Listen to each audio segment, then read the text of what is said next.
Hi there, everyone out there in Facebook land and YouTube land. This is Dawn Del Vecchio coming to you live on Facebook on April 23rd, 2019. And today's topic is called Seeing Beyond Polarity for Inner and Outer Peace, which in and of itself, the title seems to be a bit contradictory. And it's a big topic, and so I feel like I'm sort of taking on a lot, especially because I have to boogie on out of here in about 30 minutes. But I'm being very called to address this issue and hopefully be able to touch on it on a number of levels.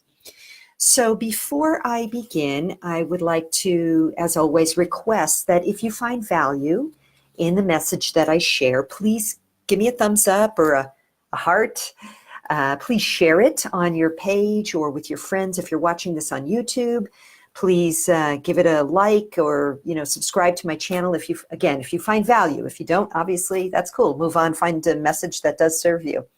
But again, if there's value in this, or if you know someone who might benefit from this message, please share it with them. Okay, so with that now I'm going to tune in to the topic, which is seeing beyond polarity for inner and outer peace. Let me just connect in with my guidance and so that I could bring it forward in a very clear fashion.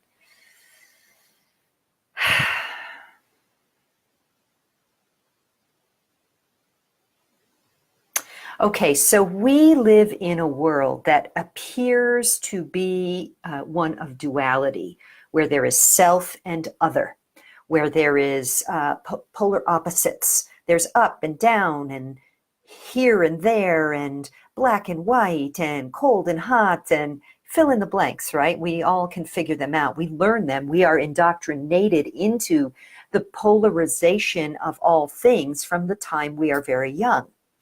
Now, in this third dimensional reality, that seems to be the truth of what experience is.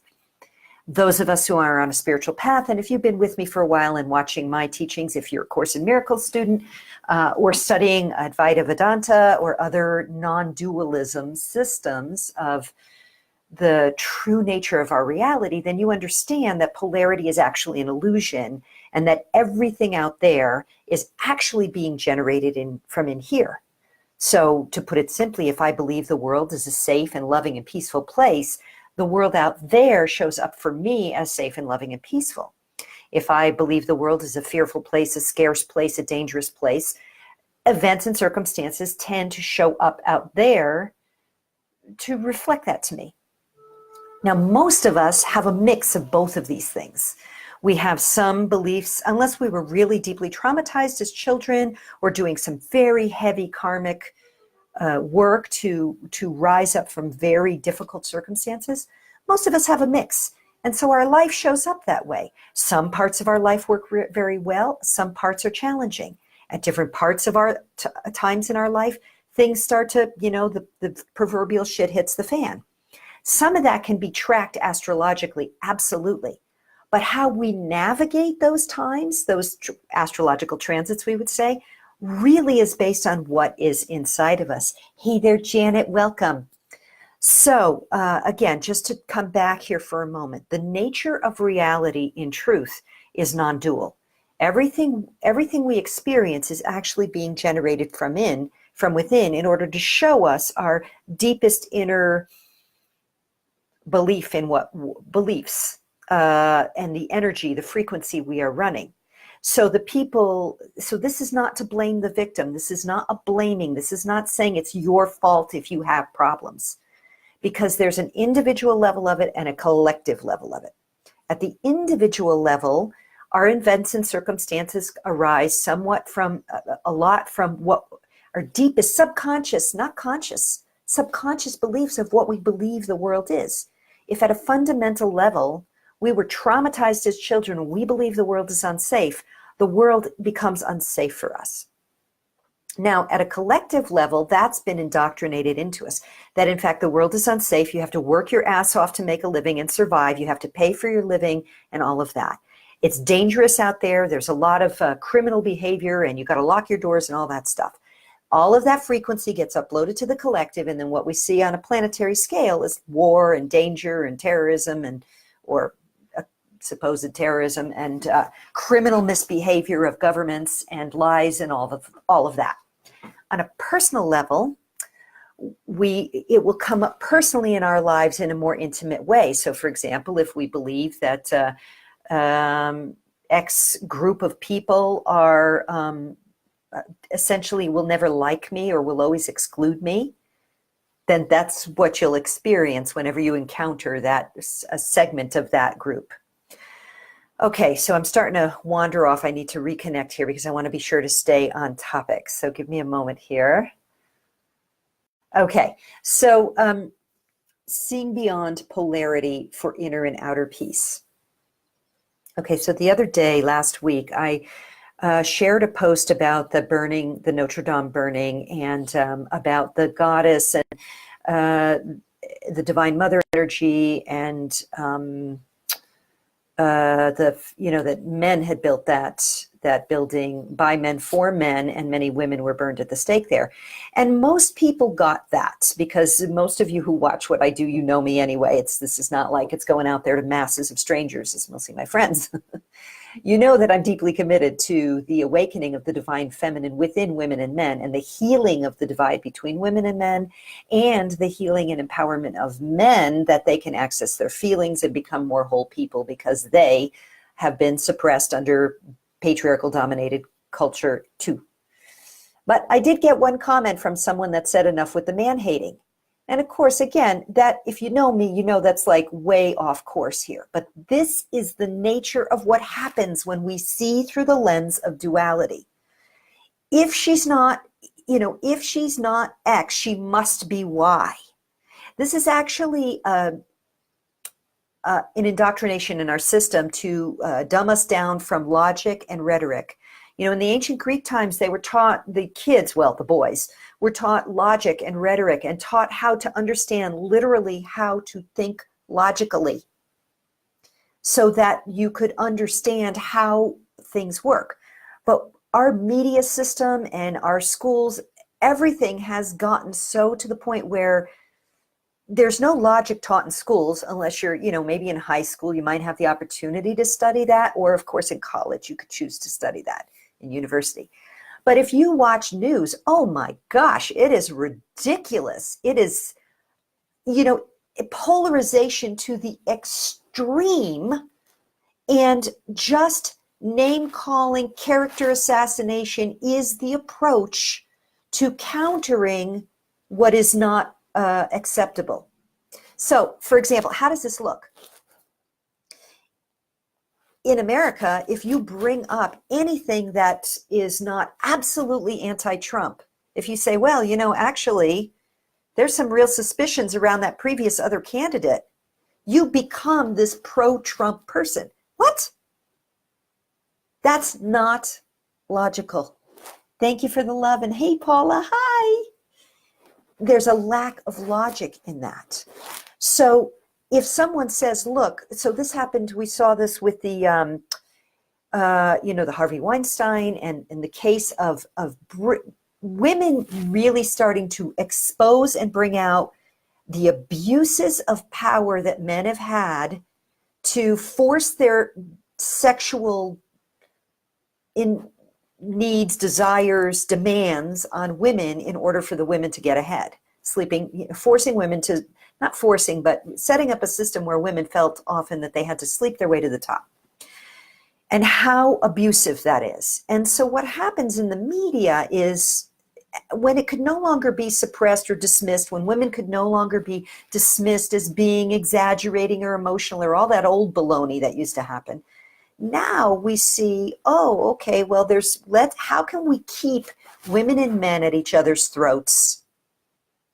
Well, so what we'll do is, okay, the men can't fully have the power on the top, so we'll put the women on the top now. And we'll bash all men to the point where men feel terrified to even express an interest or an attraction to a woman. So now what happens? Here I bring up something that is a truth. There was a temple that used to be where Notre Dame was, and it was to the ancient pagan gods. At that location, a temple was built to Our Lady But Our Lady became this little tiny boxy virgin that women could not live up to. At that temple, built by men, for a religion that was absolutely at the forefront of burning women and children, hundreds of thousands of them for hundreds of years. That is burning. I didn't make a statement about whether that was a good thing or a bad thing. I was teasing out some points about this, about how this might connect with the divine feminine, the rise of the divine feminine. Of course, I knew there would be some person who would think that therefore I was man bashing. And this is what happens when we lose logic and when we only think in polarity. If she's talking about X, she must hate men. If she's speaking truth to power, and it happens to be an abuse of male power, she must hate men, or she must be bashing men. I'm doing nothing of the kind. I love men. I have a beloved husband who works deeply with men to help them heal their wounds. I have a beloved son of 35 years. This is not the truth. So, but the bottom line is I'm not trying to defend my own character. I know, and those of you who know me, you already know this anyway. What I'm trying to bring out here is the way when we permit ourselves to be indoctrinated by the system, which is trying to create false polarity and false opposition with each other, whether that's genders, races, cultures, political divides, any of that. When we just allow that to happen and we don't think logically through things, we perpetuate a system of limitation and fear. And we upload those energies to the collective so that we continue to repeat the same old patterns. So in order for us to really find peace within and peace without, in other words, peace with our sisters and brothers on this planet, the key is to let go of the polarities and recognize we are all one. Every sister, every brother out there is a reflection of some part of me. Every sister, every brother out there is a child of God, the divine Mother, Father God, just as I am. Every sister and brother out there, no matter their color, their race, their gender, their sexual preference, their political preference, they are all somehow still also a part of me, a part of the oneness that we all are. And as long as we are divided because we haven't processed our own polarized thinking, our own fear frequencies, our own hate frequencies, our own rejection of our inner wounds, so we put it out there, as long as we don't do that work, we see enemies out there. And when we see enemies out there, we upload that frequency to the collective and we see what's the result? War, oppression, all of that. Let's see, I got a comment. Oh, thank you, Paula. Thank you. I love you too, dear. So what do I want to say about this in conclusion? We must start to really see beyond the polarity and recognize people, one planet, one family. There's a concerted effort to keep us in opposition, at each other's throats, polarized, divided on every level that's possible. Whether, again, that's gender, politics, government, you name it. It doesn't matter what it is. And the logical people who are seeing the world through a three-dimensional world will say, well, of course we need to defend our borders, and of course we need war, and of course we need that. Because they're not seeing it from the spiritual level. They're not seeing from the multidimensional divinity that we are. So, of course, this is a spiritual conversation. And for people who don't get it, they're not going to get it right now. They're not ready to get it. That's okay. For those of us who do get it, however, it is our job to hold that frequency of love and light by doing our own deep inner work, to recognize and find those places where we're judging others, where we're feeling polarized, where we're not using logic and letting illogical reactions polarize us to one side of any divide. Any divide. It doesn't matter what that divide is, okay? So, again, this really is ultimately a message of hold the light. And how do we have outer peace with our brothers and sisters, with the world out there? Well, we develop it within. And how do we develop it within? By clearing and clarifying our minds and hearts of all the obstructions to love's presence, by recognizing that we are all one. We are all one, that every single human being on this planet, every animal, every plant, Mother Gaia herself, we are all part of the oneness that is love, that is God, that is the Mother, Father, God. So I'm talking to the spiritual people who are doing their spiritual work here. It is time for us to really dig deep within and find the places within where we are holding hate, resentment, judgment, opinions of others and of ourselves, and to clarify our minds and hearts of those judgments, those hates, those separating places, so we don't get fooled anymore by the illogical systems of polarization that say, well, if you name the behavior of patriarchy, you must be a man-hater. If you didn't like the candidate who was running against Trump and maybe even are suspicious of some of the tactics there, you must be a Trump supporter. These are not logical conclusions. They're reactionary emotional conclusions based on a system of indoctrination to keep you disconnected from your love, from our love that we are created with, as that we are. So to return to love, we must remember who we truly are. And that means the recognition of our ultimate oneness, that we are indeed created by love and for love in the expression of our divine creator, which is love, not a dude with a white beard sitting on a cloud somewhere. Okay, so with all of that, I'm kind of going off on multiple tangents today, and I know and trust and know that those of you who needed to hear this message are going to hear it, and something will click in there. That will be the next piece for you to deepen into the love space for yourself and to move beyond polarity and into the unity consciousness that serves our awakening as a human family on this earth. Okay, and with that, again, I just want to ask, if you found value in this, please give me a thumbs up or a heart. Please share it if you know someone who would find value, or maybe you just intuitively know that if you share this around, someone's going to get something from it, so please do. And if you're watching this on YouTube, by all means, if you find value, subscribe to my channel, hit the little bell so you get notified when I upload a new one. Thank you for all the love and the hearts and the thumbs up. Yay! Sending them all back your way. Thank you, sisters and brothers watching this. Okay, until soon, wishing you all much love, bright blessings, and peace and joy on your path of awakening. Your light matters, so please share it. Okay, bye for now.